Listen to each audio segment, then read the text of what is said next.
बिस्मिल्लाहिर्रहमानिर्रहीम।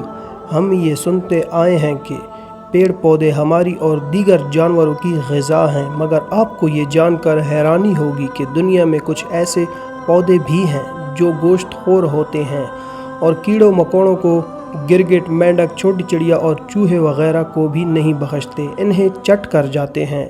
इस तरह के पौधों को किलर प्लांट्स और कॉर्निवोरस प्लांट कहा जाता है। गोश्तखोर पौधे मुख्तलिफ मुल्कों में पाए जाते हैं। इनमें ऐसे पौधे भी हैं जो कीड़े मकोड़ों के अलावा बड़े मेंढक, चिड़िया, हत्ता कि चूहों को भी हज़म कर लेते हैं। गोश्तखोर पौधों की ये अक़साम अमूमन एशिया के बारानी जंगलात में और ख़ुसूसन बोर्नियो, इंडोनेशिया और मलेशिया के जंगलों में पाई जाती हैं।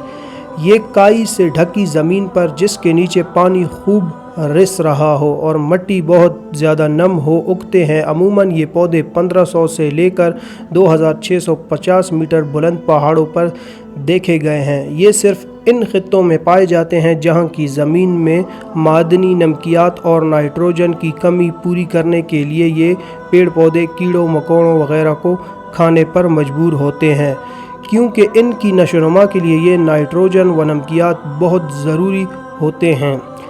इस पौधे का मटका नुमा जाल 35 सेंटीमीटर ऊंचा और 18 सेंटीमीटर चौड़ा होता है, जिसमें 3.5 लीटर पानी जमा हो सकता है। अलावा जी इसमें 2.5 लीटर वो सियाल मादा भी होता है जो इसे शिकार को हज़म करने में मदद देता है। इन पौधों के शिकार करने का तरीका बिल्कुल जंगली जानवरों की तरह होता है। मटका नुमा इस पौधे के हाथी के कान जैसे बड़े पत्ते और कटीले दांतों की तरह काटते होते हैं, जो देखने में एक मछली के मुंह की तरह दिखाई देते हैं।